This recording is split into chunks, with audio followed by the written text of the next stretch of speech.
السلام علیکم ورحمۃ اللہ وبرکاتہ۔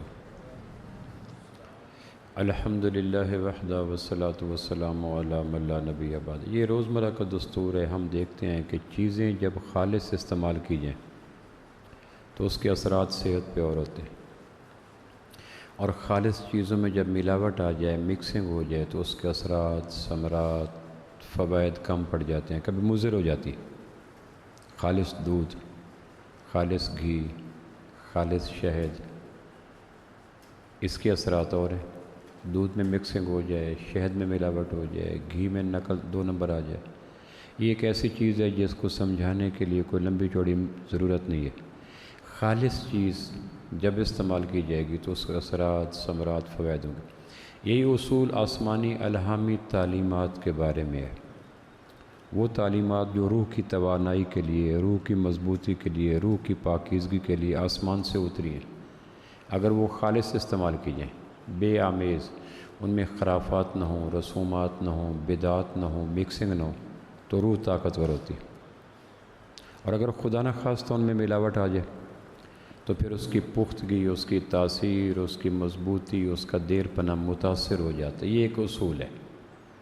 دودھ کہ اگر ملاوٹ آ جائے اور آسمانی تعلیمات میں ملاوٹ آ جائے تو ملا ہوا دودھ صحت کو نقصان دیتا ہے، اور ملاوٹ والی آسمانی تعلیمات روح کو کمزور کرتے ہیں۔ نکاح ایک عبادت ہے۔ یہ عبادت اگر خالص ہو، جس طرح آسمان سے اتری اور جس طرح پہلی صدی میں اس کی پریکٹس کی گئی، اور جس طرح آمنہ کے لال صلی اللہ علیہ وسلم اپنی ذات سے اس عمل کو کیا، تو پھر نکاح کے ذریعے بندھن میں بندھنے والے جوڑوں میں پختگی ہوتی ہے، پائیداری ہوتی ہے، دوام ہوتا ہے۔ اور اگر اس میں خرافات آ جائیں، رسومات آ جائیں، بدعات آ جائیں، تو پھر یہ جوڑے دیر تک ٹھہرتے نہیں ہیں۔ کریک، پھٹن، دراڑیں، بول بلارے، تو تکار، بدمزگی سیکنڈ نیچر بن جاتی ہے، مقدر ہو جاتی ہے۔ ہم طلاقوں کا لفظ سنا بھی نہیں کرتے تھے بچپن میں، اور اب طلاقیں، روٹنا مرنا روز کا معمول ہے۔ اس کے 20 اسباب ہوں گے، میں یہ نہیں کہتا کہ ایک سبب ہے، لیکن ان 20 اسباب میں ایک سبب یہ ہے کہ یہ رشتہ خالص پاکیزہ نکاح کی بنیاد پہ نہیں، اس نکاح کے اندر بے شمار خرافات، رسومات شامل ہو گئے۔ ہم مکان بناتے ہیں تو مکان میں اگر 1 سیمنٹ کا تھیلا ہو، 3 سیمنٹ کے ریت کے تھیلے ہوں تو اس کی پختگی، اور اگر 1 سیمنٹ کا تھیلا ہو اور 10 ریت کے تھیلے ہوں تو اس کی پختگی فرق آ جاتا ہے۔ عبادات کو خالص کیا جائے، مکسنگ نہ کی جائے۔ نکاح ایک عبادت ہے، اس لیے اللہ کے محبوب نے قولاً حکم دیا کہ نکاحوں کو مسجدوں میں کرو۔ ہمارے یہاں کتنے دیندار اس معاملے میں بلا درجے کے بے دین ہیں کہ نکاحوں کو شادی حال میں کریں گے۔ یہاں خرافات، غلاظتیں، کثافتیں، قباحتیں بھری ہوئی ہیں۔ مسجد میں جب نکاح ہوگا تو ہر آدمی دعا کرے گا، جوتے پہن کے نہیں بیٹھیں گے، سگریٹ نہیں پی رہے ہوں گے، ویڈیو نہیں بن رہے ہوں گے، ڈھول ڈمکے نہیں ہوں گے، مکسنگ اجتماع نہیں ہوگا، خرافات نہیں ہوں گے، رقص و سرود نہیں ہوگا، گانے نہیں ہوں گے، فرشتے ہوں گے۔ لیکن یہی نکاح کی عبادت اگر شادی حال میں چلی گئی تو وہاں سگریٹ چل رہی ہے، گانے چل رہے ہیں، مخلوط اجتماع بیٹھے ہیں، عورتیں مرد بیٹھے ہیں، دعا کرنے والے ماں سوائے دولہا اور نکاح خواں کے کوئی نہیں ہوگا۔ کئی دفعہ دعا ہو جاتی ہے، لوگوں کو پتہ نہیں چلتا۔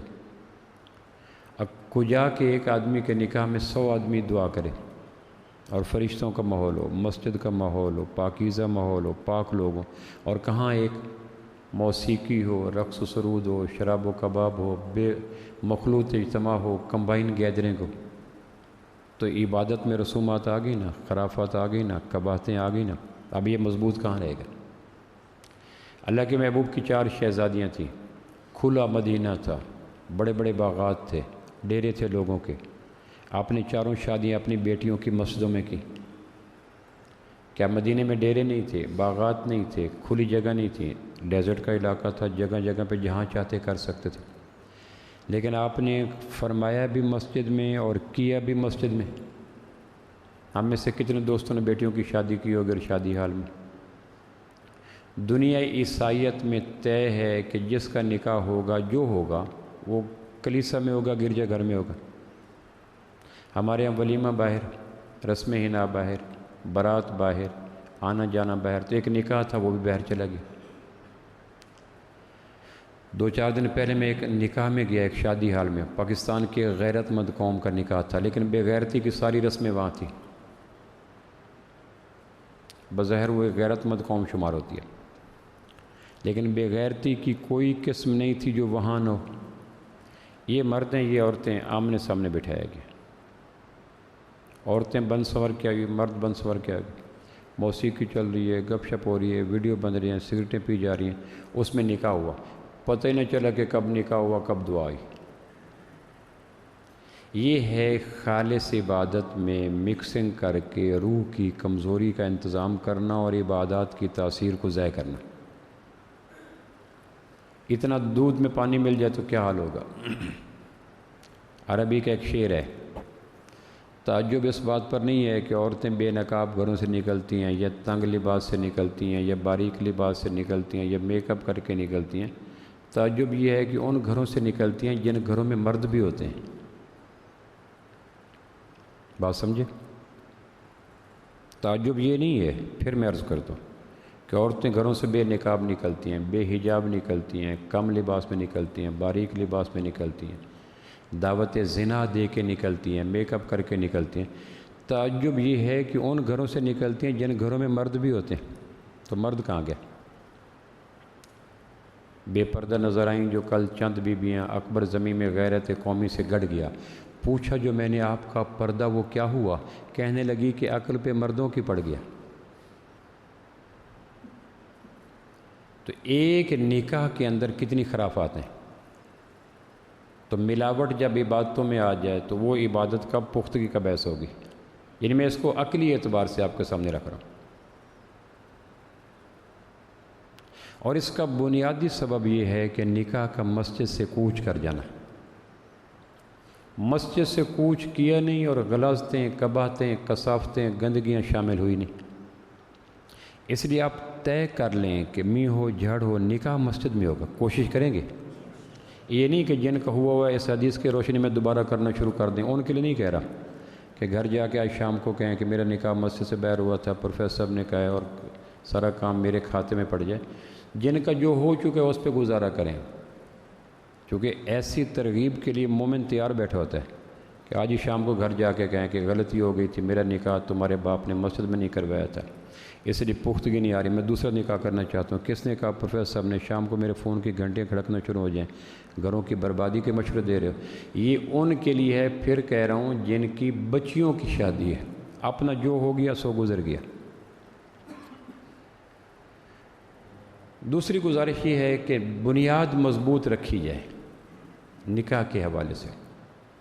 ایک مکان کی بنیاد خس و خاشاک پہ ہے، ایک مکان کی بنیاد ریت پہ ہے، ایک مکان کی بنیاد بربری مٹی پہ ہے، اور ایک مکان کی بنیاد پکی مٹی پہ ہے. ان کی ڈیوریشن اور ان کی تعمیر کا زمانہ ایک جیسا نہیں ہوگا. 50 منزلہ مکان بنانا ہے کہاں، 10 منزلہ پلازہ بنانا ہے کہاں. تو جب پلازہ زیادہ منزلوں کا ہوگا، بنیاد مضبوط ہوگی، 70 سال تک یہ جوڑا جیے گا تو نکاح کا پلازہ کھڑا رہے گا. یہ نہیں کہ فار دا ٹائم بینگ نکاح ہو رہا ہے. اللہ زندگی دے 50 سال تو 50 سال. تو کون سی عمارت ہے جو اتنے لمبے زمانے کے لیے قائم کی جائے؟ اس لیے اس کی بنیاد مضبوط رکھیں. ہمارے ہاں بنیاد کمزور ہوگی. 4 بنیادیں ہیں. یہودیوں کے ہاں مال بنیاد ہے. لڑکی والوں کے پاس مال کتنا ہے، لڑکے والوں کے پاس مال کتنا ہے، اس کو بنیاد بنا کر نکاح کریں گے. دنیا یہودیت کی ذہنیت اور مینٹیلٹی نکاح میں بنیاد کی مال ہے. دنیا عیسائیت کی بنیاد نکاح کی جمال ہے. لڑکے کا قد کیسا ہے، لڑکی کا رنگ کیسا ہے، لڑکی کی آنکھ کیسی ہے، لڑکے کا ناک کیسا ہے. وہ ہمیشہ فیچر کو، خد و خال کو، نقوش کو، آؤٹ لک کو، فزیکل اپیرنس کو سامنے رکھیں گے. اسی پہ ساری بحث ہوگی. دنیا ہندو مت کے نکاح کی بنیاد قبیلہ ہے. برہمن برہمن میں کرے گا، شودر شودر میں کرے گا، ویش ویش میں کرے گا، کھشتری کھشتری میں کرے گا. اور اسلام کی بنیاد دینداری ہے. اگر اس بنیاد پہ ہم قائم رہتے تو میں اپنی بچیوں کو سمجھاتی دین نہ ہوا تمہیں کوئی بیوی نہیں بنائے گا۔ ہاتھ پیلے کیسے کروں گی اگر بے حجاب بے نقاب بے دین بن کے پھرو گی؟ تمہیں تو کوئی گھر میں قبول ہی نہیں کرے گا، تمہاری تو ایکسیپٹنس نہیں ہوگی۔ اب میڈیا نے الیکٹرانک ہو یا پرنٹ ہو، اس نے مال کو بنیاد بنایا، جمال کو بنیاد بنایا، ذات پات کو بنیاد بنایا۔ وہ بنیاد جو آمنہ کے لال صلی اللہ علیہ وسلم نے دی تھی، وہ بنیاد بھولے بسری داستاں ہوگی، پتہ ہی کوئی نہیں۔ اور عقلاً میزان پہ اتریں، جس کی بنیاد حسن ہے تو حسن وقت کے ساتھ کم ہوتا ہے۔ جب اولاد نہیں تھی تو حسن اور ہوگا، 5 بچے ہو گئے حسن اور ہو گیا، 70 سال کی ہوگی تو حسن اور ہو گیا۔ تو جس کی بنیاد حسن تھی، وقت کے ساتھ اس کی بنیاد کمزور ہوگی۔ اس لیے ایکٹرس کی شادیاں اکثر طلاقوں پہ ہوتی ہیں۔ یہ جو شادی فلم خواتین ہوتی ہیں انڈسٹری میں، ان کی وقت کے ساتھ ساتھ بنیاد کمزور ہوتی ہے، ان کی طلاقیں زیادہ ہو جاتی ہیں۔ اور جس کی بنیاد مال ہوگی وہ ہمیشہ مانگتا رہے گا، ہمیشہ سسرال سے مانگتا رہے گا۔ تو مانگنے والے سے اریٹیشن ہوتی ہے، مانگنے والے سے آدمی فاصلے پہ چلا جاتا ہے۔ مانگتے آدمی کو کوئی پسند نہیں کرتا، 1 دفعہ دے دیں گے، 2 دفعہ دے دیں گے، پھر ایک وقت آئے گا کہ وہ ڈی ویلیو ہو جائے گا، بے وقت ہو جائے گا کہ اس کا یہ تو منگتا پانے، اس کے پاس پلے ہے ہی کچھ نہیں۔ اور اگر ذات پات پہ بنیاد رکھیں گے تو آپ دنیا کو ایک لڑی میں نہیں پرو سکیں گے۔ دنیا کے سارے لوگ ایک ذات کے تو نہیں ہیں، دنیا کے سارے لوگ آرائیں تو نہیں ہیں، شیخ تو نہیں ہیں، راجپوت تو نہیں ہیں، مزاری تو نہیں ہیں، لغاری تو نہیں ہیں، ترین تو نہیں ہیں، سارے تو نہیں ہیں۔ جو یہ بنیاد رکھے گا وہ عالمگیر وحدت کا قاتل ہوگا۔ نبوت نے اس لیے کئی شادیاں، بلکہ اللہ کے محبوب کی صرف ایک شادی ہے جو قریبی رشتہ داروں میں، بس ایک، the only one۔ 11 میں سے قریبی رشتہ داروں میں صرف ایک شادی کی ہے، سیدہ زینب بنت جاش، آپ کی پھوپھو امیمہ، ان کی بیٹی ہیں، امیمہ بنت عبد المطلب، ان کی بیٹی۔ باقی 10 بیویوں کو 5ویں پوسٹ پہ جا کے باپ ایک آتا ہے، کوئی 7ویں پوسٹ پہ، تو 7ویں پوسٹ پہ کون کاؤنٹ کرتا ہے؟ میرا اور اس کا 7واں دادا ایک تھا، تو وہ تو ایک ایسے تکلف کی رشتہ داری ہے۔ اور کئی ایسے ہیں جن کا خونی رشتے ہے ہی کوئی نہ۔ تو جو خاندان کو بنیاد رکھتا ہے وہ عالمگیر بنیادوں کے آگے بن جاتا ہے رکاوٹ۔ اور چوتھی بنیاد دین ہے۔ دین وہ بنیاد ہے جو وقت کے ساتھ مستحکم ترین ہوتی چلی جاتی ہے۔ جوانی میں عورت 5 وقت کی نماز پڑھتی ہے، پختہ عمر آتی ہے تو تسبیح پکڑ لیتی ہے، بڑھاپا آتا ہے تو چاشت اشراق اوابین بھی شروع ہو جاتے ہیں۔ تو جس کی بنیاد دین ہے، with the passage of time اس کی بنیاد تو مضبوط سے مضبوط تر سے مضبوط ترین ہوتی چلی جائے گی۔ باقی تینوں بنیادیں کمزور ہیں، عقل کی میزان پہ پرکھیں تو۔ ہمارا دوسرا علم یہ ہے کہ ہم شادی کی بنیاد ٹھیک نہیں رکھتے۔ جب بنیاد بھربری چیز پہ ہے، بنیاد خس و خاشاک پہ ہے، بنیاد ریت پہ ہے، بنیاد کیچڑ پہ ہے، تو اس پہ بننے والا شادی کا محل کب مضبوط ہوگا؟ دراڑیں آ جائیں گی، اور دراڑیں بھی بنیاد میں آئیں گی۔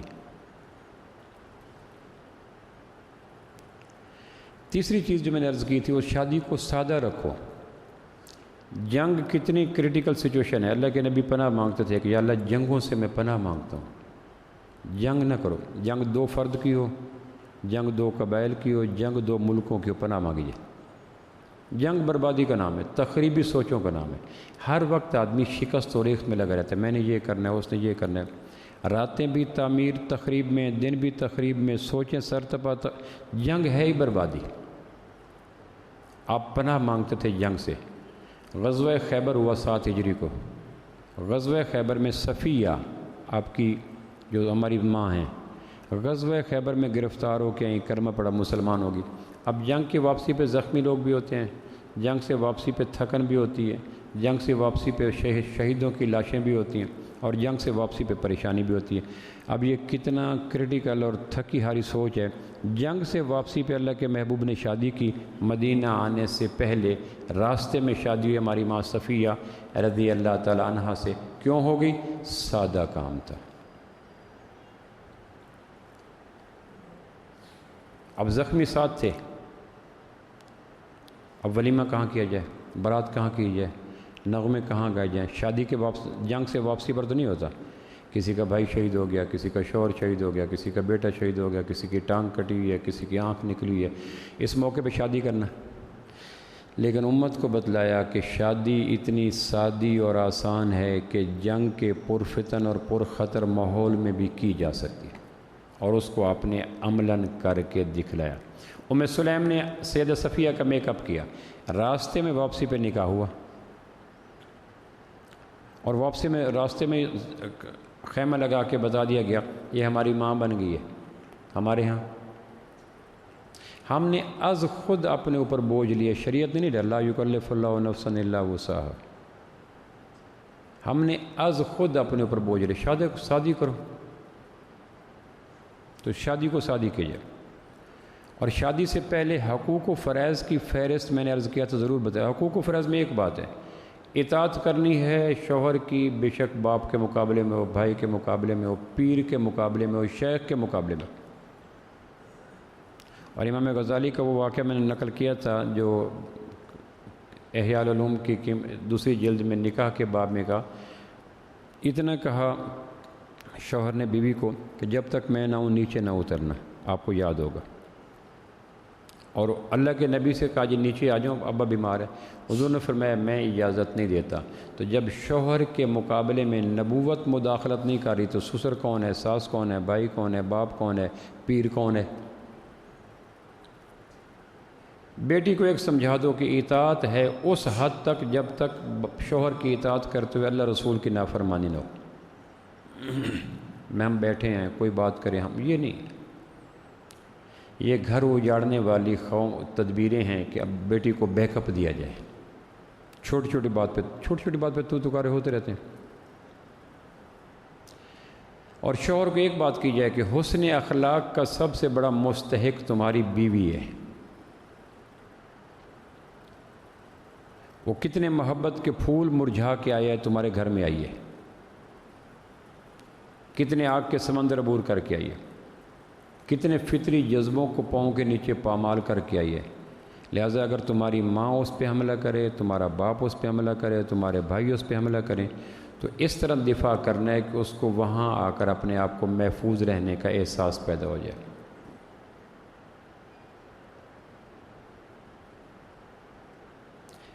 حضرت خدیجہ نے کہا رضی اللہ تعالیٰ عنہ حضرت فاطمہ سے کہ اپنے ابا سے پوچھو مجھے قبر سے بڑا ڈر لگتا ہے۔ وفات کے قریب 9 نبوی کو غالباً 10 نبوی کو انتقال ہوا سیدہ خدیجہ کو، عام الحزن کا جو سال ہے۔ حضرت خدیجہ نے کہا حضرت فاطمہ سے کہ بابا سے کہو مجھے قبر سے ڈر لگتا ہے، مجھے اپنی کملی دیں گے کفن کے طور پر تاکہ قبر کے عذاب سے بچ جاؤں۔ یہ ہماری ماں ہے جو 25 سال اللہ کے محبوب کے گھر میں رہیں، اور جن کو جبریل نے آ کے کہا اللہ آپ کو سلام دیتا ہے۔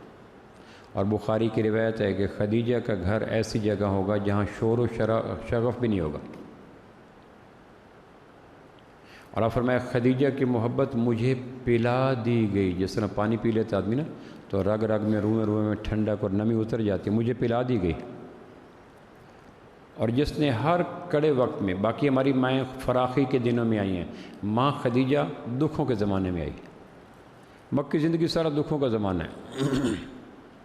شورش گیا وہاں ماں خدیجہ کی قبر پہ تو پتے بکھرے ہوئے تھے، تو اس نے ایک فکر لکھا کہ ماں تیرے اوپر مکی زمانہ اب بھی ختم نہیں ہوا، یعنی وہ تن کے خس و خاشاک پڑے تھے، تو اس نے اپنے خطیبانہ انداز میں کہا ماں تیرے اوپر مکی زمانہ اب بھی نہیں ختم ہوا۔ تو ہماری ماں نے مشکل دنوں میں شاب ابی طالب میں رہیں، تانے سہے، سب جتنی انویسٹمنٹ ماں خدیجہ نے کیا ہے اشاعت اسلام میں باقی کسی نے نہیں کی، اور کربلا کے دنوں میں ساتھ دیا، مدینہ کے دنوں میں نہیں، تپتی دھوپ میں ساتھ چلی ہیں ماں خدیجہ۔ وہ کہہ رہی ہیں بیٹی سید فاطمہ سے کہ بابا سے کہو مجھے قبر سے ڈر لگتا ہے، مجھے اپنی کملی دیں گے کفن کے لیے تاکہ قبر کے جھٹکوں سے بچ جاؤں۔ حسن اخلاق یہ ہے کہ آپ نے فرمایا خدیجہ سے، فاطمہ سے، ماں کو کہو تم کملی تو کجا، کھال مانگو تو محمد کھال اتار کے دے دے گا۔ یہ ہے حسن اخلاق، کس طرح محبتوں کے دیپ جلائے جا رہے ہیں۔ کھال مانگو میں کھال دے دوں گا۔ حضرت عائشہ نے ناراض ہو کر کسی وجہ سے برتن توڑ دیا، تو آپ برتن کے ٹوٹے ہوئے ٹکڑے جوڑ رہے تھے اور کہہ رہے تھے تمہاری ماں بڑی آج غصے میں ہے، تمہاری ماں بڑی غصے میں ہے، اس کو ڈانٹ ڈپٹ نہیں کی، وہ تن کے برتن کے ٹکڑے جوڑ رہے تھے اور ساتھ ایک سمائل پاس کر رہے تھے کہ تمہاری ماں آج بڑے غصے میں ہے، برتنوں کو توڑ رہی ہے۔ یعنی یہ گھر کی آئلی زندگی ڈو اور ڈائی سے نہیں ہوتی۔ اما ہوا کو اللہ نے ابا آدم کے پاؤں سے نہیں بنایا کہ جوتے کے نیچے رکھو، سر سے نہیں بنایا کہ سر پہ بٹھا کے رکھو۔ ماں اما ہوا کا جو مقام تخلیق ہے وہ دل کے ساتھ ہے، یہاں سے پیدا ہوئی۔ عورت نہ جوتا ہے نہ سر کا تاج ہے، دل کے پاس رکھنے کی چیز ہے۔ اور آپ فرمایا بیوی میں اگر ایک کوئی بری چیز لگے تو غور سے دیکھو گے تو کئی چیزیں اچھی بھی ہوں گی۔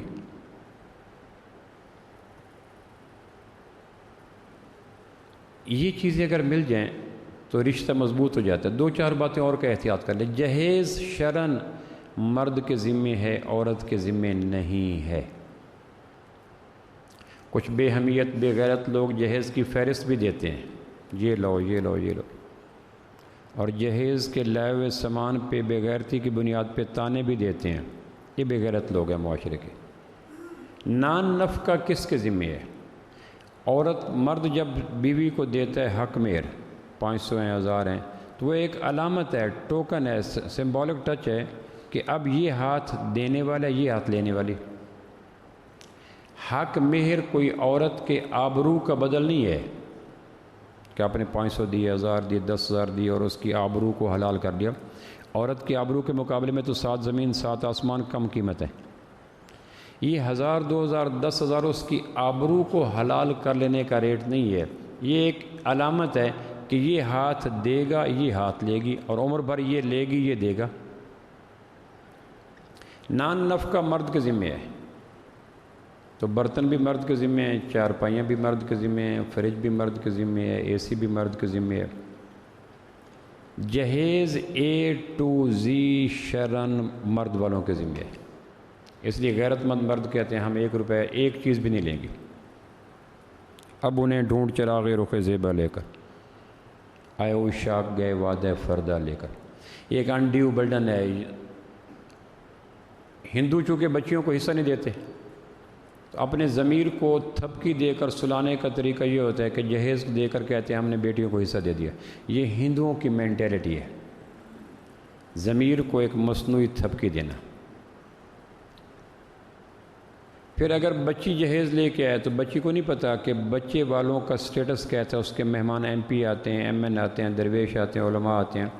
اس لیے اگر بچے والے جہیز دیں گے تو بچے والوں کو پتہ ہوگا کہ ہمارے مہمانوں کا سٹیٹس یہ ہوتا ہے، ورنہ وہ کہے گا یہ کیا سامان لے کے گئے، تمہیں پتہ نہیں ہے راجستھان سے آئی ہے اور یہاں فیصل آباد کے مہمان یہاں اس میں کھائیں گے۔ اس لیے شریعت کہتی ہے کہ میکسیمم استعمال تم نہیں کرنا ہے۔ شادی کے بعد بچی اور بچے کے والدین، بچی کے والدین کتنے آتے ہیں؟ برائے نام ہی آتے ہیں۔ سامان کا میکسیمم یوزیج کہاں ہوتا ہے؟ زیادہ استعمال کون کرتا ہے؟ تو لڑکا کرتا ہے، لڑکے والے کرتے ہیں، لڑکے کے دوست کرتے ہیں، لڑکی کے تو سہیلیاں آتی کم ہیں، ماں بہن ہی کم آتی۔ لہٰذا لڑکے والوں کو پتہ ہے کہ سامان کیسا ہونا چاہیے، چونکہ میرے دوست کیسے آنے۔ تیسرا یہ ہے کہ خدا نہ خواستہ طلاق ہوگی، 10 لاکھ کا سامان اگر لڑکی نے دیا تھا اور 5 سال کے بعد طلاق ہوئی تو سامان تو سارا استعمال کے قابل نہیں رہا۔ فرنیچر خراب ہو گیا، فریج خراب ہوگی، واشنگ مشین خراب ہوگی، برتن ٹوٹ گئے۔ طلاق کا صدمہ بھی بچی کو اور 10 لاکھ کا ڈس بھی بچی کو۔ یہ کیا اسلام ہوا؟ اسلام تو پھر نہ ہوا۔ دونوں زخم، روح کا زخم اور جسم کا زخم، سوچ کا زخم اور مال کا زخم، دونوں زخم کر کے زخمی لڑکی والوں کو کیوں کیا جائے؟ اس لیے فقہا نے لکھا ہے کہ لڑکے والے جہیز دیں گے، اور اگر لڑکے والے نے سیکنڈ شادی کی اور پہلی بیوی کی شادی کے جہیز کو 5 سال ہو گئے، 10 سال ہو گئے، تو آنے والی لڑکی کہہ سکتی ہے میں نے پرانے جہیز پہ نہیں آنا، برانڈ نیو دو۔ اس لیے جہیز لڑکے والوں کے ذمہ ہے، لڑکی والوں پہ نہ ڈالا جائے، اگر وہ کہیں بھی تو نہ لو۔ اس سے شادیاں ان سارے کاموں کا ہدف تھا شادیاں آسان ہوں، فطرت کے مطابق ہوں، بر وقت ہوں۔ یہاں بچیاں پیدا ہوتی ہیں، میں دیہات کی بات کر رہا ہوں، شہروں میں نہیں، بچیاں پیدا ہوتی ہیں تو مائیں بچیوں کے لیے دوہر، لباس، کھیس بنانا شروع کر دیتی ہیں، گندم اکٹھی کر کے بیچ دی، گنے بیچ دیے، مرغیاں بیچ دیں، بکریاں بیچ دیں۔ اسی زمانے سے پھر وہ بچیوں کے جہیز شروع کر، جہیز عربی کا لفظ ہی نہیں ہے۔ سیدنا علی نے جہیز دیا تھا سیدہ فاطمہ کو، سیدنا عثمان نے جہیز دیا تھا سیدہ رقیہ، سیدہ ام کلثوم کو۔ دوسرا یہ ہے کہ اسلام میں بارات کا کانسیپٹ نہیں ہے، بارات کا متبادل ولیمہ ہے، اور ولیمہ مستحب ہے، کوئی سنت موقدہ بھی نہیں ہے۔ ہماری ماؤں میں کنواری ماں صرف سیدہ عائشہ رضی اللہ عنہ، ان کا ولیمہ کوئی نہیں ہوا۔ ماں عائشہ کا ولیمہ ہی کوئی نہیں ہوا۔ سعد بن عبادہ رضی اللہ عنہ گھر میں سے ایک بڑا برتن کے اندر گوشت بنا کے بھیج دیا، وہ ولیمہ تھا۔ سعد بن عبادہ سردار تھے مکہ کے، مدینہ کے انصار میں سے، خزرج کے تھے۔ انہیں پتہ چلا کہ حضرت عائشہ کی شوال 2 ہجری کو شادی ہوئی، انہوں نے آ کے کہا اللہ کے نبی شادی ہوگی تو میں گوشت بھجوا دوں گا، تو یہ گوشت ولیمہ تھا۔ ہمارے یہاں ولیمہ کے نام پہ کتنی خرافات ہو جاتی ہیں۔ ہماری ماں صفیہ کا نکاح ہوا خیبر سے واپسی پر، سردار کی بیٹی تھی، یہود سردار کی بیٹی تھی۔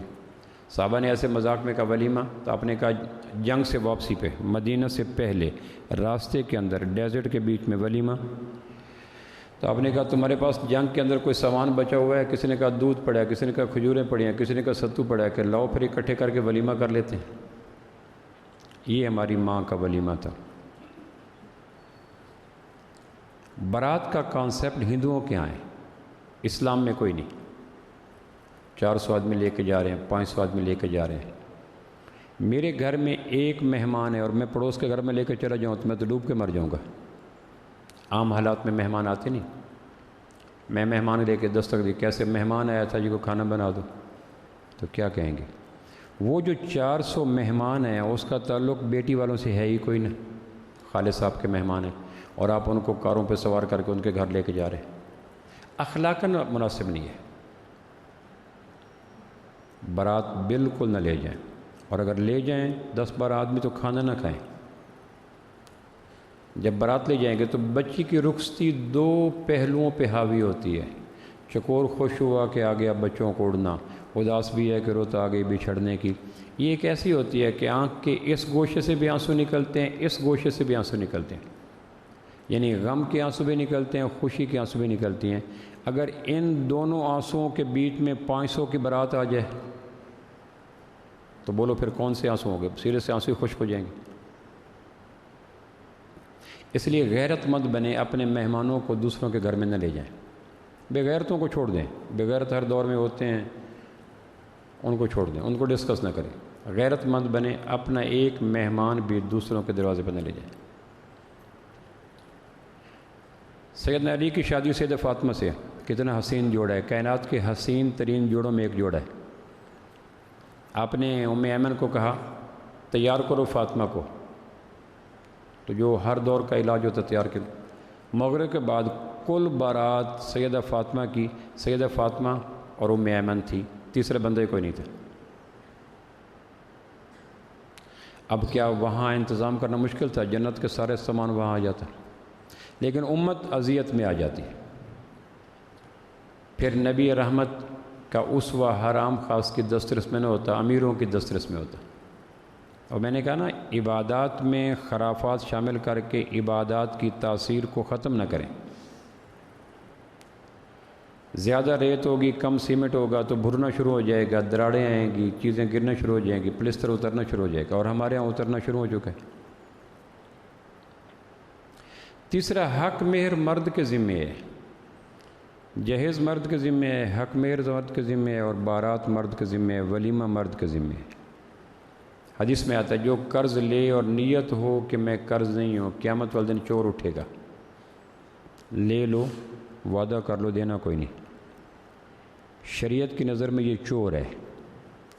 اور جو حق مہر لکھوائے اور غیر مؤجل لکھوائے کہ میں نے دینا کون سے ہے، یہ شادی شدہ ہونے کے باوجود زانی ہے۔ اس لیے زیادہ حق مہر کو پسند نہیں کیا گیا، آسانی۔ پھر دو تین چیزوں کے احتیاط کیا جائے رخصتی کے بعد۔ ایک تو کمبائن فیملی کا میں نے گزارش کی تھی، اسلام میں کانسیپٹ ہی نہیں ہے۔ بخاری کی روایت ہے، آپ نے کہا، صحابی نے کہا جی دیور بھابھی کا پردہ ہے، آپ فرمایا دیور تو بھابھی کے لیے موت ہے، الہم والموت، بخاری کی روایت ہے۔ یعنی اس کو ایکسیس آسان ہے، وہ کرپشن زیادہ کر سکتا ہے، اس کا آنا جانا ہے، خلوت جلوت اس کے سامنے ہے، اس کے اوپر پابندی کوئی نہیں، چیک اینڈ بیلنس کوئی نہیں۔ تو جب دیور سے پردہ ہے تو باقی کمبائن فیملی میں چچا زاد، مامو زاد، خالہ زاد، پھوپھو زاد، فلاں فلاں یہ زاد، حجاب جیسے آنچل بھی نہیں سر کا سنبھالا جاتا، اسے خاک تیرے گھر کی حفاظت ہوگی۔ جس سبزی کا غلاف اتر جائے اس کو خریدتا کوئی نہیں، جس پھل کا نقاب اتر جائے اس کا خریدتا کوئی نہیں۔ آپ آم لینے کے لیے جاتے ہیں، چھلکا اترا ہے، کب لیں گے؟ لینے کے لیے جاتے ہیں کدو، اوپر سے چھلکا رگڑ سے اترا ہوا، کب لیں گے؟ وہ ہزار سمجھاتا ہے کہ کدو کافی سارے تھے، رگڑ آ گئی، آپ نے چھیلنا ہی ہے نا، آپ نے بھی تو چھلکا اتارنا ہے۔ انسانی نفسیات ہے کہ جب چھلکا اتر جائے جراثیم آتے ہیں، ذائقہ خراب ہوتا ہے، بدبو پھیل جاتی ہے۔ پھر چھلکے اترے ہوئے پھل کیا ہوتا ہے؟ یا جانوروں کو پھینک دیتے ہیں یا فقیروں کو دے دیتے ہیں۔ تو عورت کا چھلکا کوئی نہیں، المیرۃ العورہ، عورت تو نام ہی عورت ہے، عورت کی آواز عورت ہے، عورت مؤذن کیوں نہیں ہو سکتی؟ عورت امام کیوں نہیں ہو سکتی؟ عورت خطیب کیوں نہیں ہو سکتی؟ عورت کھلم کھلا درس کیوں نہیں دے سکتی؟ عورت تلاوت کیوں نہیں کر سکتی؟ عورت مجمع عام میں نعت کیوں نہیں پڑھ سکتی؟ عورت کی آواز عورت ہے۔ اور اگر عورت کو مردوں کو ایڈریس کرنا پڑ جائے تو فلا تخضعن بالقول، لوچ دار انداز میں بات مت کرو، وقلنا قولا معروفا، سیدھے سیدھے بات کیا کرو تاکہ فیطمع الذی فی قلبہ مرض، ایسا نہ ہو کہ تمہاری گفتگو کی لوچ، ملائمت، نفاست مریضوں کے مرض میں اضافہ کر دے۔ یہ ایڈریس سورہ احزاب میں امہات المومنین کو ہے۔ اب امہات المومنین سے نکاح تو تا قیام قیامت حرام ہے، جس طرح اپنی ماں سے حرام ہے۔ اللہ کے محبوب کی بیویاں 9 بیویاں تھیں جو اللہ کے محبوب کے بعد رہیں، سب سے آخر پہ ام سلمہ فوت ہوئی، سب سے پہلے سیدہ زینب فوت ہوئی، 9 بیویاں، نکاح تو کسی کا نہیں ہوا۔ قرآن نے کہہ دیا النبی اولیٰ بالمؤمنین من انفسہم وازواجہ امہاتہم، تمہاری مائیں ہیں۔ تو ماؤں کو کہا جا رہا ہے، بچے کون؟ صحابی رضی اللہ عنہم ورضوا عنہ، آمنوا کما آمن الناس، ایسے ایمان لاؤ جیسے صحابہ ایمان لائے، ان سے راضی ہو گیا۔ سوال کرنے والے صحابی، جواب دینے والی مائیں، مقام حجرات نبوی، صحابیوں کا مقام مسجد نبوی، مدینہ علاقہ، دھلے ہوئے لوگ، دھلی ہوئی مائیں، دھلا ہوا ماحول، ان کو کہا جا رہا ہے صحابہ کے دینی سوالوں کا جواب دینے کے لیے لہجے میں نفاست پیدا مت کریں۔ تو اب نغمات، ملی ترانے، گفتگویں، سیمینار، ایڈریس، دینی القابات، محافل میلاد، کمبائن قسم کی چیزیں، اس کے تو تصور سے الٹی آتی ہے، وومٹ آتی ہے۔ اسلام کے نظام و عفت و عصمت میں اس کا گنجائش ہی کوئی نہیں۔ اس لیے شادی کو کامیاب کرنے کے لیے آتے ہی گھر اگر توفیق ملے تو گھر الگ دیں، نہیں ہے تو رینٹ پہ کریں، نہیں ہے تو کم از کم کچن الگ ضرور دیں۔ یہ ان کے بنیادی حقوق ہیں اور مرد کے بنیادی فرائض ہیں۔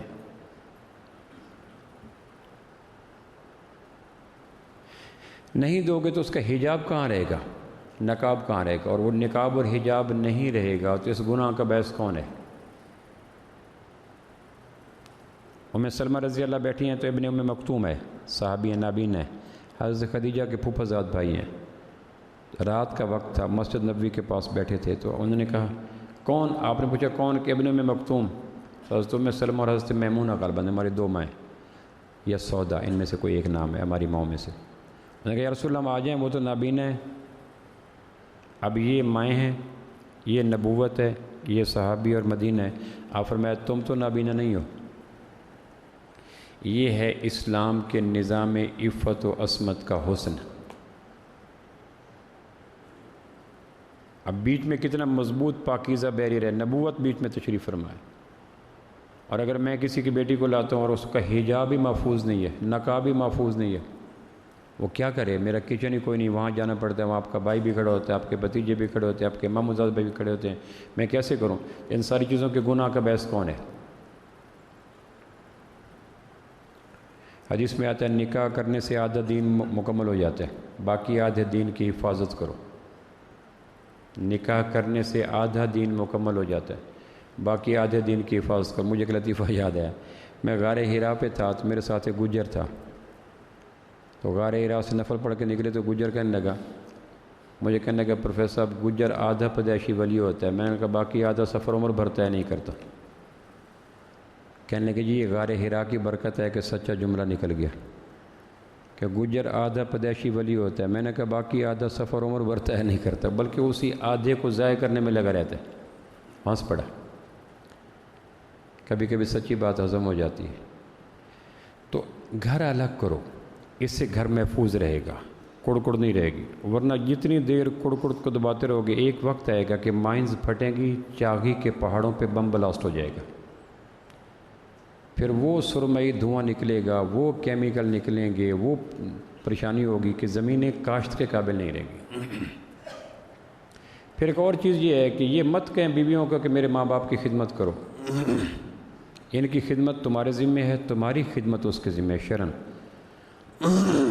میرے باپ کو کھانا نہیں دیا، میرے بھائیوں کو کھانا نہیں دیا، میری بہن کو کھانا نہیں دیا، میری ماں کی خدمت نہیں کی۔ گھر میں نہ بتانا، ویسے آپ کو بتا رہا ہوں یہ چیزیں شرعاً آپ کی بیوی کی ذمہ داریوں میں شامل نہیں ہے، گھر میں نہ بتانا۔ میں پھر کہہ رہا ہوں کوشش کرنا کہ میں طاہر سے کہوں گا یہ حصہ کاٹ دے۔ شرعاً یہ گھر تمہارے گھر والوں کی نوکرانی کرنا تمہارے گھر والوں کی شرعی ذمہ داری نہیں ہے۔ بعض گھر 12 افراد پہ مشتمل ہوتے ہیں۔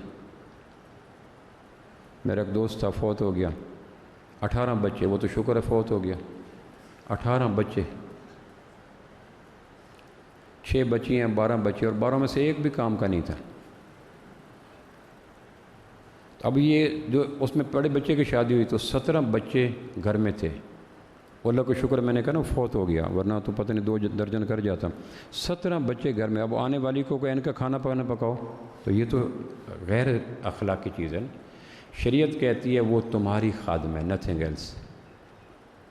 باقی اگر کرے تو احسان ہے، شوہر اپنے حقوق شوہر پن کو استعمال کر کے نوکرانیوں کی طرح اسے سروسز نہیں لے سکتا۔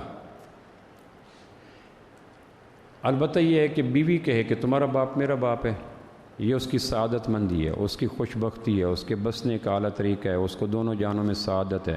لیکن چونکہ میں نے کہا میاں بیوی کے تعلقات لا اینڈ آرڈر پہ نہیں چلتے کہ یہ حقوق ہیں یہ فرائض ہیں، یہ تعلقات محبت پہ احسان پہ چلتے ہیں۔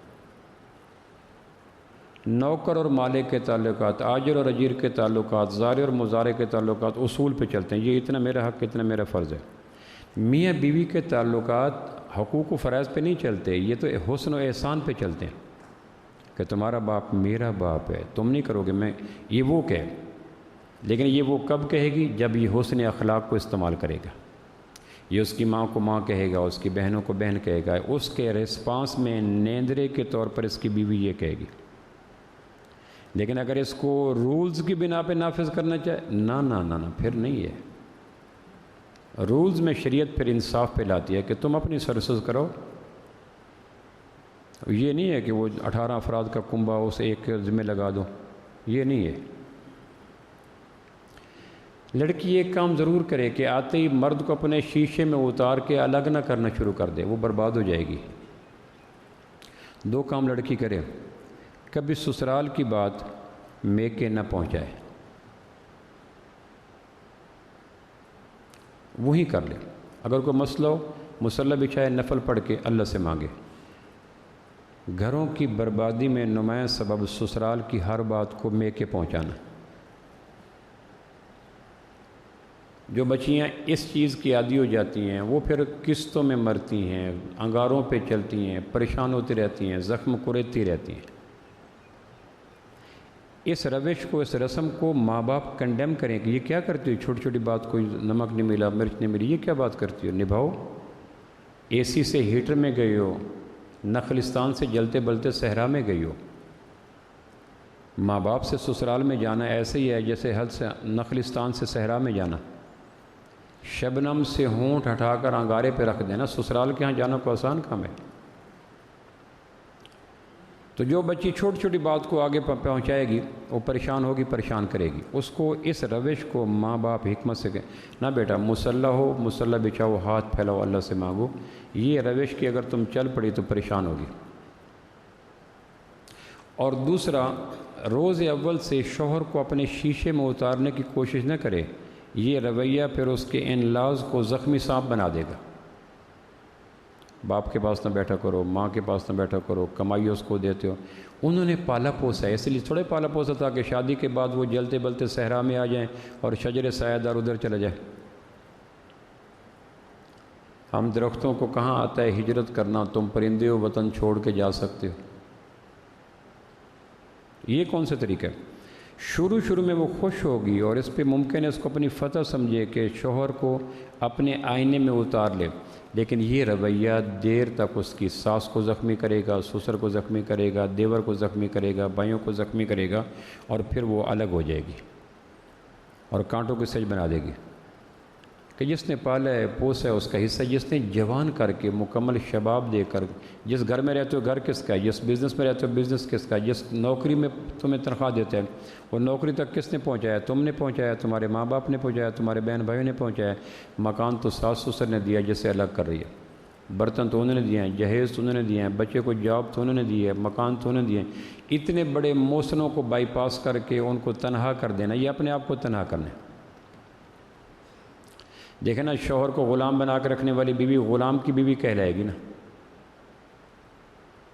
جو شوہر کو نوکر بنا کے رکھتی ہے وہ نوکر کی بیوی کہلائے گی، جو شوہر کو سر کا تاج بنا کے رکھتی ہے وہ تاجدار کی بیوی کہلائے گی۔ تو کون سا لقب اچھا ہے بیوی کے لیے، تاجدار کی بیوی یا نوکر کی بیوی؟ یہ خود سوچ لیں۔ پھر قرآن مجید کی 223 نمبر آیت سورہ بقرہ اور 187 نمبر آیت سورہ بقرہ میں دو تشبیہات استعمال کیے گئے، میری گفتگو کا آخری حصہ۔ سورہ بقرہ 187 اور سورہ بقرہ 223، اس میں میاں بیوی کے تعلق کو نبھانے کے لیے دو تشبیہیں دی گئے ہیں۔ ہن لباس لکم وانتم لباس لہن، تم ایک دوسرے کے لباس ہو۔ یعنی تشبیہات کے جہان میں ایسی تشبیہ کا انتخاب کیا گیا جس سے دنیا کو کوئی انسان ڈینائی نہیں کر سکتا کہ لباس کس کو کہتے ہیں۔ چولی دامن کا ساتھ، ابوالکلام نے ترجمہ کیا تمہارا میاں بیوی کا ایک چولی دامن کا ساتھ ہے۔ آدمی کھانا کھاتے ہوئے جسم پہ سارن لگا لے گا، قمیض پہ نہیں لگائے گا۔ کیچڑ سے گزرتے ہوئے پنڈلی سے شلوار اوپر کر لے گا، کیچڑ سے پنڈلی کو گندا کر لے گا۔ یہ اس بات کی ثبوت ہے کہ میں داغ کیچڑ اپنے اوپر لے سکتا ہوں، لباس پہ نہیں لے سکتا۔ یوں حفاظت کرو کہ دوسرے کی حفاظت کرو۔ جسم پہ کوئی داغ دب ہے تو لباس چھپاتا ہے، ظاہر نہیں کرتا۔ سردی ہے تو لباس راحت دیتا ہے، گرمی ہے تو لباس راحت دیتا ہے۔ تو لباس کی تشبیہ میں دیکھیں تو لباس، دوسرے آدمی لباس پہننے والا لباس کی حفاظت زیادہ کرتا ہے، جسم کی کم کرتا ہے۔ جب کسی ولیمے پہ جاتے ہیں تو بازو نہیں چڑھا لیتے اوپر۔ کچھ تو لوگ ہوتے ہیں جن کو عادت ہوتی ہے، وہ کمپیٹنٹ ماہر ہوتے ہیں، وہ سارا کام نکال جاتے ہیں، لیکن عام جو ایک سوبر آدمی جائے گا وہ تو اپنے بازو اور گندن ہو۔ تو لباس کی تشبیہ بتاتی ہے کہ لباس کو بچاؤ۔ اور لباس خریدنے کے لیے آپ گئے، دکاندار کئی لباس دکھاتا ہے، لیکن آپ کہتے ہیں نہ اس میں دھاری ہے، اس میں یہ ہے، میں نہیں لوں گا۔ جب تک کہ لباس پہننے والا لباس پہ مطمئن نہ ہو، کوئی لباس زبردستی ڈال نہیں سکتا۔ اس طرح ماں باپ کو کہا گیا بہترین پیشکش کر دو، لیکن انتخاب لباس پہننے والے پہ رکھو۔ آخری گزارش کرنا چاہتا ہوں، میری بڑی خواہش ہے اگر آپ کے لیے ممکن ہو، میری ایک بڑی خواہش ہے کہ کبھی میں جمعے پہ آؤں تو یہ حال بھرا ہوا ہو۔ اور اس خواہش کی تکمیل میں دو قسم کے لوگ کردار ادا کر سکتے ہیں۔ ایک تو یہ ہے کہ جو مستقل آتے ہیں اور اکیلے آتے ہیں۔ میں سال سے دیکھ رہا ہوں، بعض آتے ہیں بڑے استقامت سے آتے ہیں اور بڑے اکیلے آتے ہیں، انہوں نے کبھی مجال دوسرے کو لے کے وہ اگر اس استقامت کو توڑ دیں اور گناہ ہو تو میرے ذمہ ہے کہ اگلی دفعہ ایک ساتھی کو ساتھ لیں۔ مستقل مزاج آنے والے اور اکیلے آنے والے مجھے بڑے چبھتے ہیں، اور دوسرا جو دیر سے آتے ہیں ان کی خدمت میں اللہ کے نبی کی ایک حدیث رکھ دیتا ہوں۔ ابن کثیر نے سورہ جمعہ میں کہا، اور اس کی روایت کیا ہے؟ سنن نسائی، سنن ابی داؤد، سنن ابن ماجہ، چار سنن اربع، سنن نسائی میں ہے، سنن ابی داؤد میں ہے، سنن ابن ماجہ میں، اور چوتھی سنن میں ہے۔ چاروں میں ہے کہ جو خطیب کے ممبر پہ بیٹھنے سے پہلے آتا ہے، ایک قدم پر 1 سال کے روزوں کا ثواب ملتا ہے۔ ابن کثیر نے سورہ جمعہ کے نادوا الی الصلاۃ میں یوم الجمعہ کی آیت میں لکھا ہے خطیب کے بیٹھنے سے پہلے آتی ہے۔ یہ ان لوگوں کے لیے جو مستقل بیک بینچر ہیں، ان کے لیے گزارش ہے کہ اگر اس ایک حدیث کی بنا پہ آپ جلدی میں آ جائیں تو کل یہ حدیث آپ کو شفاعت کے مقام پہ لے جائے گی۔ کیوں جلدی ہے، کیوں جلدی نہ ہے، کیوں تیاری کی؟ کہ اللہ کے محبوب اگر بیچ میں آپ کی حدیث نہ ہوتی تو میں کبھی نہ آتا۔ تو یہ حدیث کی بنا پہ آئیں گے کہ ایک قدم خطیب کے ممبر پہ بیٹھنے سے پہلے جو آ گیا، ایک قدم پر 1 سال کے مقبول نفلی روزوں کا ثواب ہے، اور اسی ایک قدم پر 1 سال کے پوری راتوں کے مقبول قیام کا ثواب ہے۔ یہ ان دوستوں کے لیے ہے کہ جو مستقل دیر میں آنے کے عادی ہیں، اور وہ اگر حدیث کی بنا پہ ہیں تو کل کنا اس حدیث ان کے لیے بڑی شایع رحمت ہوگی کہ اللہ کے نبی آپ کی بات سنی، ہم نے اپنی مصروفیات کو تراش خراش کر دیا۔ اور جو جلدی آتے ہیں اور اکیلے آتے ہیں ان سے گزارش ہے پورے فیصل آباد میں سے کسی ایک کو لیں، جلدی ہیں کسی ایک کو لیں، اللہ آپ کو خوش رکھے۔